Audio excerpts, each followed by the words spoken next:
दोस्तों, हिंदी की बिंदी चैनल में आप सभी का स्वागत है। तो दोस्तों, आज के इस वीडियो में हम बात करेंगे आचार्य रामचंद्र शुक्ल की आलोचना पद्धति किस प्रकार की है, अर्थात उन्होंने अपनी रचनाओं के लेखन में किस प्रकार की पद्धति का आविष्कार किया है या किस प्रकार की पद्धति से उन्होंने अपना लेखन कार्य किया है। अब यहाँ पर पहले इस चीज़ को समझ लें, क्योंकि जब भी ये पूछा जाता है, चाहे आप यूपीएचएससी के एग्ज़ाम की बात कर लो, चाहे किसी अन्य एग्ज़ाम की बात कर लो, अब ये जो लिखा जाता है कि आलोचना पद्धति, या फिर यूपीएचएससी के पेपर की बात करूँ तो उसमें आपको दी गई है कि इनकी स्थापनाएं पढ़नी है। तो अब ये जो स्थापनाएं वर्ड हो गया या फिर ये हो गया कि इनकी पद्धतियाँ, तो इन्होंने अपने आलोचनात्मक पुस्तकों के लिए किन किन शैलियों को या किन किन चीज़ों को अपनाया, या क्या चीज़ें इन्होंने अपनी पुस्तकों की अपनी रचनाओं में इन्होंने जो है बताया है, इन सब चीज़ों के बारे में हम जानेंगे।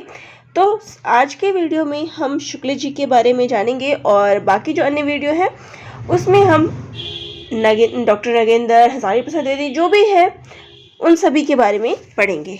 चलिए, आचार्य रामचंद्र शुक्ल का आगमन हिंदी आलोचना के क्षेत्र में द्विवेदी युग के सीमांत पर हुआ था। तो जब द्विवेदी युग समाप्त होने वाला था, उसके बाद क्या है, आचार्य रामचंद्र शुक्ल का युग जो है, शुक्ल युग जो है आपका शुरू हो जाता है आलोचना का। चलिए, इनकी आलोचना की दो मुख्य धाराएं मानी जाती है। तो इन्होंने अपना रचना क्षेत्र जो है दो क्षेत्रों में किया है, साहित्य धारा का क्षेत्र और प्रसिद्ध रचनाओं का क्षेत्र। तो इन्होंने जो है जो भी प्रसिद्ध रचनाएं थी उन पे अपनी आलोचनाएं दी है। इसके अलावा इनका अपना भी साहित्य के क्षेत्र में इन्होंने अपना योगदान दिया है।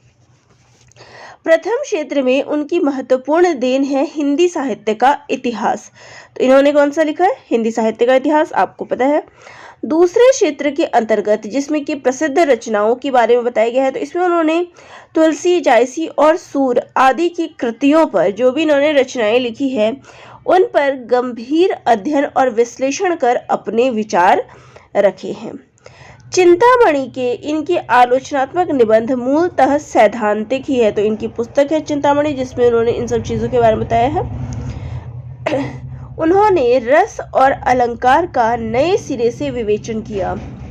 तो रस और अलंकार तो बहुत पहले से आ रहे थे, जब आप भारतीय काव्य शास्त्र पढ़ते हैं तभी से रस और अलंकार की बात आती है, लेकिन इन्होंने जो है नई चीज़ें उसमें और ऐड कर दी।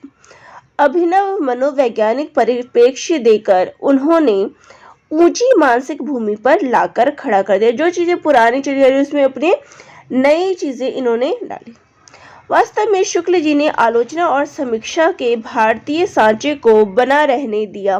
तो ऐसा नहीं है कि उन्होंने सब कुछ तोड़ के रखा, नहीं, उन्होंने वो जो भारतीय परंपरा चली आई थी उनको ही उन्होंने बनाए रखा। इतना ही नहीं, द्विवेदी युग के नीतिवाद, व्यवहारवाद तथा आदर्शात्मक बुद्धिवाद को उन्होंने काफी ठोस आधार दिया।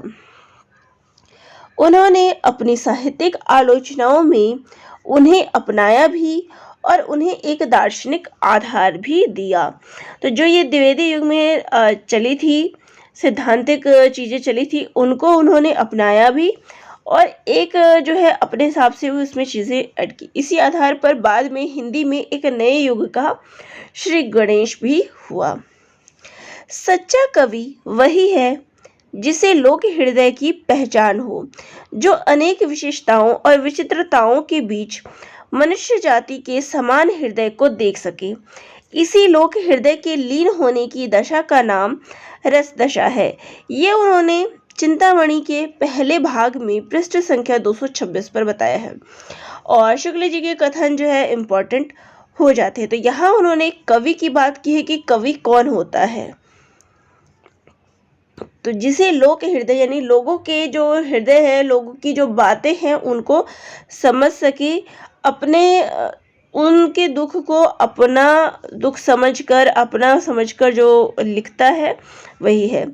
लोक हृदय के लीन होने की दशा का नाम रस दशा है, ये उन्होंने कहा है। पहली चीज हो गई। चलिए, आचार्य रामचंद्र शुक्ल जी को भारतीय काव्य शास्त्र के अलंकार संप्रदाय, वक्रोक्ति, रीति, ध्वनि और रस संप्रदाय अधिक प्रिय लगा था। भरत से उन्होंने रस सिद्धांत के रस निष्पत्ति को लिया, परंतु संस्कृत के आचार्यों की रस संबंधी व्याख्या उन्हें मान्य नहीं थी। अपनी सैद्धांतिक तथा व्यवहारिक समीक्षाओं में भाव या मनोविकारों और उनकी चरम परिणति रसों को परम साध्य मानकर वे चले हैं। तो उनकी आलोचनात्मक जो चीजें थी वो किस पर आधारित थी? सैद्धांतिक और व्यवहारिक समीक्षाओं पर, जिसमें उन्होंने मनोविकार को जो है स्थान दिया है। भावों और रसों की मीमांसा शुक्ल जी की अपनी अनुभूति और उनका अपना निरीक्षण मिला है। स्व अनुभूति और स्व निरीक्षण के आधार पर उन्होंने भारतीय यत्र तत्र विदेशी साहित्यचारों की भी टीका करते हुए अपनी नई स्थापनाएं की। तो उन्होंने भारतीय जो हमारे कवि थे उनके विचारों को भी अपनाया। इसके अलावा जो विदेशी साहित्य शास्त्र है उनकी भी रचनाओं पे जो है उन्होंने टीका लिखा और नई स्थापनाएं अपनी जो है, उसमें से कहते हैं ना कि कहीं भी कुछ अच्छा मिले उसको ग्रहण अवश्य करना चाहिए। तो यही चीज़ें जो है शुक्ल जी ने अपनाई है, और उन चीज़ों को ये नहीं कि हमने जो चीज़ें देखी कहीं से उठा लिया, ऐसा नहीं होता है। तो इसके लिए उन्होंने स्व अनुभूति और स्व निरीक्षण, तो उसके लिए उनकी अनुभूति क्या कहती है और उनका जो निरीक्षण है उन चीज़ों पर क्या कहते हैं, इसके आधार पर उन्होंने लिखा है।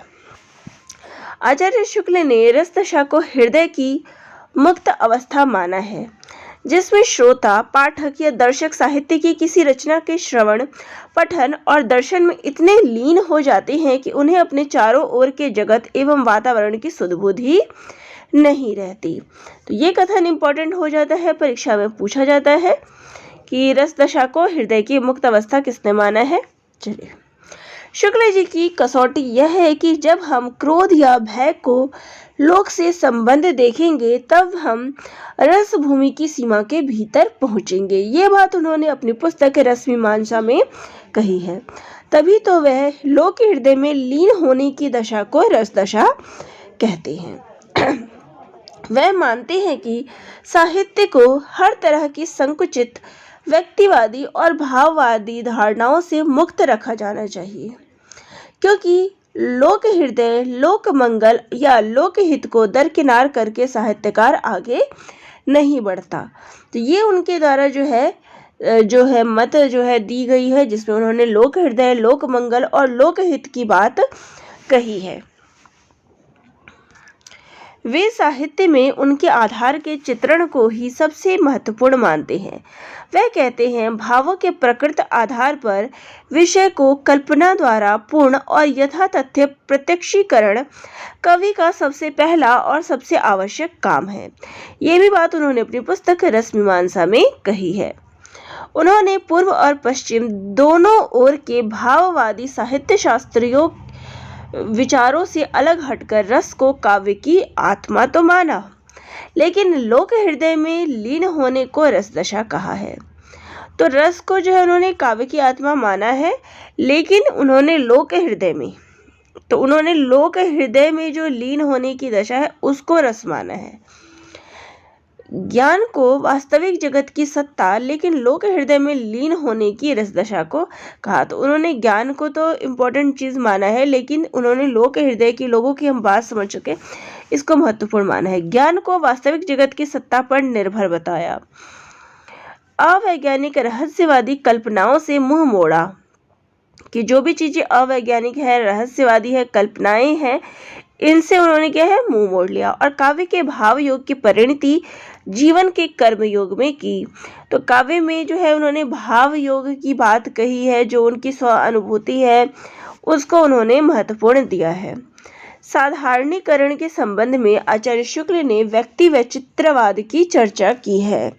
तो साधारणीकरण के संबंध में भी इन्होंने अपने विचार प्रकट किए हैं। इस वाद का संबंध वस्तुतः विभिन्न प्रकार के शील निरूपण से उद्भूत विभिन्न प्रकार की अनुभूतियों से है। ये अनुभूति 3 प्रकार की होती है। तो यहाँ पे ये व्यक्ति विचित्र संबंधी बता रहे हैं, आश्चर्यपूर्ण अवसादन और कुतूहल मात्र की। शील के चरम उत्कर्ष के दर्शन से आश्चर्यपूर्ण प्रसादन होता है। तो व्यक्ति का जो शील व्यवहार होता है, शिष्टाचार होता है, उसमें जो है इन चीज़ों की उन्होंने बात की है कि व्यक्ति की जो अनुभूति होती है वो इन 3 प्रकार की होती है। शुक्ल जी ने सच्चे हृदय और भावुक दृष्टि पथ में रखकर श्रोता, पाठक या दर्शक अथवा प्रकृति आदि के प्रत्यक्ष दर्शक को सच्चा हृदय और भावुक मानकर इस प्रकार की स्थापना की है। रस की अनुभूति के आनंद स्वरूप ब्रह्मानंद सहोदर आनंद शुक्ल की रस की स्थापना का तालमेल भट्टनायक की स्थापना से बैठता है। तो ये जो चीज़ है कि ब्रह्मानंद सहोदर की बात, ये उनकी बात भट्टनायक की स्थापना से मिलता है। भाषा और अभिव्यक्ति के प्रसाद गुण पर उनका ध्यान हमेशा रहा है। ठीक है, भाषा और अभिव्यक्ति की यह आचार्य रामचंद्र शुक्ल की आलोचना के प्रमुख विधायक तत्वों में से एक है, क्योंकि वह कि प्रसाद गुण संपन्न अभिव्यक्ति द्वारा भी वस्तु भाव की व्यंजना हो सकती है। काव्य या साहित्य मात्र द्वारा सबका हित तो आचार्य शुक्ल भी तुलसी की तरह ही मानते हैं कि काव्य जो भी रचना रची जाए वो कैसी हो, सबके लिए हितकारी हो। ऐसा नहीं कि कुछ भी छाप रहे हैं या कुछ भी लिख रहे हैं, ये कवि का उद्देश्य नहीं होना चाहिए, बल्कि लोक हित जो है सबसे पहले होना चाहिए। सबका हित करने के लिए आचार्य शुक्ल काव्य में अनेक गुणों को होना जो है आवश्यक मानते हैं। आचार्य शुक्ल कलावाद में विश्वास नहीं करते थे, तभी तो वह पश्चिम के कलावाद का पुरजोर खंडन करते थे। वह खींच कर लिखते हैं, काव्य को हम जीवन से अलग नहीं कर सकते, उसे हम जीवन पर मार्मिक प्रभाव डालने वाली वस्तु मानते हैं। कला के लिए वाली बात को जीर्ण होकर मरे हुए बहुत दिन हो गए, एक क्या कई क्रोचे उसे फिर जला नहीं सकते। ये बात उन्होंने चिंतामणि भाग 2 में कही है। तो वो कलावाद के, जिसमें कहा गया है कि कला के लिए, ये बात का वो खंडन करते हैं, क्योंकि उनके अनुसार कला जो है, जो काव्य है, वह हमारे जीवन से हम अलग नहीं कर सकते। वह मानते हैं कि अलंकार वर्णन की प्रणालियाँ है, वर्ण वस्तु नहीं। अलंकार क्या है? वर्णन करने की जो है अलग अलग प्रणालियाँ है, बल्कि वो वस्तु नहीं है। काव्य में अलंकार को वे प्रधानता नहीं देते। अलंकार की व्याख्या वह यूँ करते हैं, भावों का उत्कर्ष दिखाने और वस्तुओं के रूप, गुण और क्रिया का अधिकाधिक तीव्र अनुभव कराने में कभी कभी सहायक होने वाली युक्ति ही अलंकार है। ये बात उन्होंने चिंतामणि खंड 2 में कही है। तो उनके अनुसार जो अलंकार क्या है? कभी कभी सहायक होने वाली युक्ति, कि कभी हम कुछ काव्य रचनाएं कर रहे हैं। देखिए, जो अलंकार की परिभाषा है वो क्या है कि काव्य की शोभा बढ़ाने वाले को, कि अलंकार क्या है? काव्य की शोभा बढ़ाते हैं, उसको हम अलंकार कहते हैं। लेकिन शुक्ल जी क्या मानते हैं कि कभी कभी सहायक होने वाली युक्ति। ठीक है, चलिए आगे है।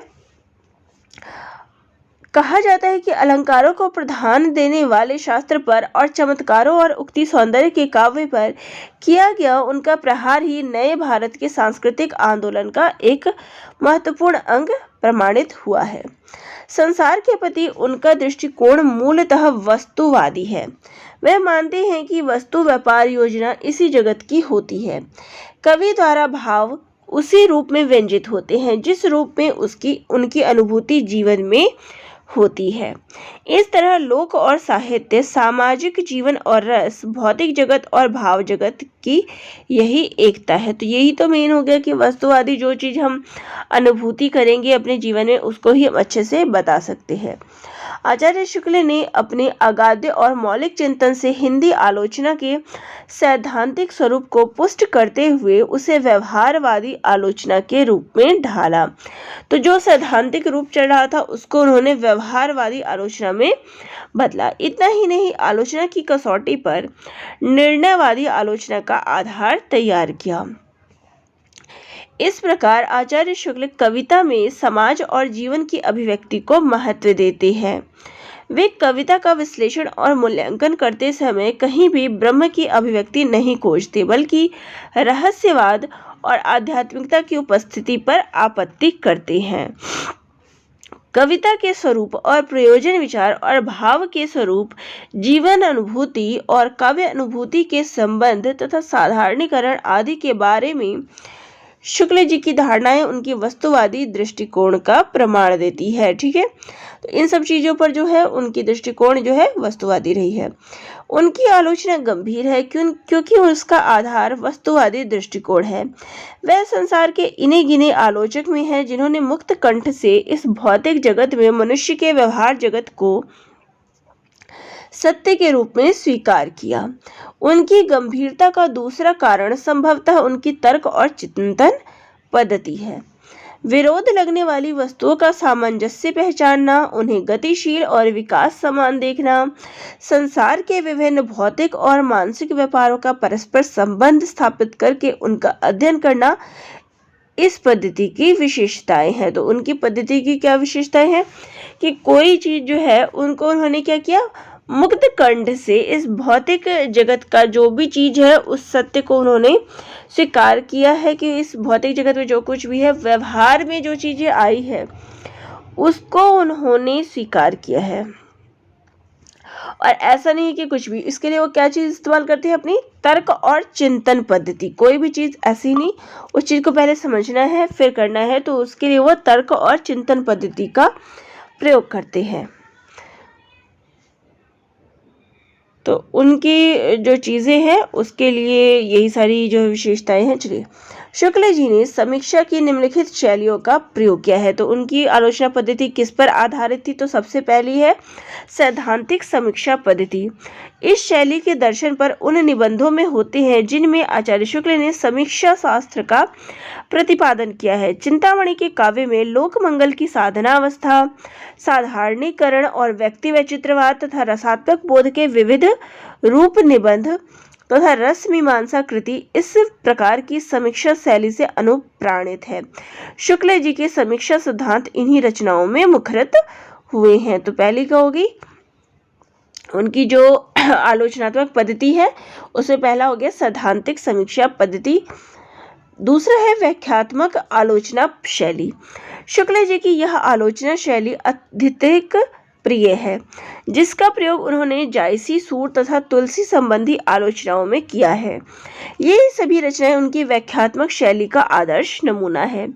सूरदास में जब वे सूर के विरह वर्णन पर प्रकाश डालते हैं तो व्याख्यात्मक शैली का अच्छा उदाहरण मिल जाता है। अगली जो उन्होंने आलोचनात्मक पद्धति अपनाई है वो है ऐतिहासिक आलोचना पद्धति। किसी कवि तथा उसकी रचनाओं को उसके ऐतिहासिक परिवेश के संदर्भ में देखना ऐतिहासिक आलोचना शैली कहलाती है। वस्तुतः किसी कृति का सही मूल्य तभी आंका जा सकता है जबकि समीक्षक उन परिस्थितियों का भी अवगाहन करे जिनके बीच उस कृति की संरचना हुई है, क्योंकि कृतिकार अपनी समकालीन परिस्थितियों से प्रभावित होता है। आचार्य शुक्ल ने अपनी आलोचना में इस शैली का सार्थक प्रयोग किया है। जायसी ग्रंथावली की भूमिका में वे जायसी के काल की परिस्थितियों की चर्चा करते हैं और सिद्धांतों का विश्लेषण करते हैं। सूरदास नामक पुस्तक के पूर्वार्ध में भक्ति के विकास तथा वल्लभाचार्य भक्ति सिद्धांतों का गंभीर विवेचन किया है, क्योंकि सूर के काव्य के मूल्यांकन के लिए ये दोनों चीजें जरूरी थी। तो ऐतिहासिक मूल्यांकन के अंतर्गत उन्होंने जो उस समय का वातावरण क्या था, देखिए हमारे जो तत्काल में चल रहा है हम सभी को पता होता है, तो ये शुक्ल जी को भी पता था, लेकिन उस समय की क्या चीजें थी इसका जिक्र उन्होंने ऐतिहासिक आलोचना में किया है। फिर आए थे तुलनात्मक आलोचना शैली। समीक्षक अपने मत को पुष्ट करने के लिए तुलनात्मक शैली का प्रयोग करता है कि अपनी बात को कैसे वो पुष्ट करेगा, इसके लिए दो चीजों की वो तुलना करेगा। तुलनात्मक शैली जहां समीक्षक को अन्वेषण वृत्ति की परिचायक है, वहीं समीक्षा को रोचक तथा पाठकों के लिए ग्राह्य बनाती है। शुक्ल जी ने पूरी महारत के साथ इस शैली का प्रयोग किया है। जायसी के व्यक्तित्व का विश्लेषण करते समय उन्हें कबीर की याद आ जाती है, तो सूर की आलोचना करते समय में तुलसी के काव्यादर्श को याद करते हैं। साधारणीकृत की तुलना वे पश्चिम के व्यक्तित्ववाद में करते हैं, तो आनंद की अवस्था की दृष्टि से अपने किए काव्य वर्गीकरण को करण के चेहरात हिंदी साहित्य का इतिहास में भी उन्होंने तुलनात्मक शैली का प्रयोग किया है। ठीक है, उन्होंने तुलनात्मक शैली का प्रयोग इसमें किया है अपनी हिंदी साहित्य के इतिहास में। अगला है निर्णयात्मक आलोचना शैली। उन्होंने अपनी आलोचनाओं में ऐसे निर्णय दिए हैं जो आज भी हिंदी के विद्वानों को प्राय स्वीकार है। जायसी पर जायसी ग्रंथावली की भूमिका में उनकी उपयोगिता आज भी विद्वानों को उसी रूप में प्राय है। तुलसी के काव्य दर्शन के संबंध में उनके निर्णय लोकप्रिय है। साहित्य के इतिहास संबंधी उनकी अनेक मान्यताएं अब भी अपने मूल रूप में हिंदी में स्वीकार है। तो ये था कि उनकी आलोचना पद्धति किस प्रकार की है, किन किन शैलियों को उन्होंने अपनी रचनाओं में अपनाया है, उनके क्या क्या विचार रहे हैं, क्या क्या स्थापनाएं रहे हैं, इन सभी के बारे में आपने आज जाना। तो वीडियो अच्छी लगे तो चैनल को लाइक शेयर और सब्सक्राइब कर दीजिएगा। धन्यवाद।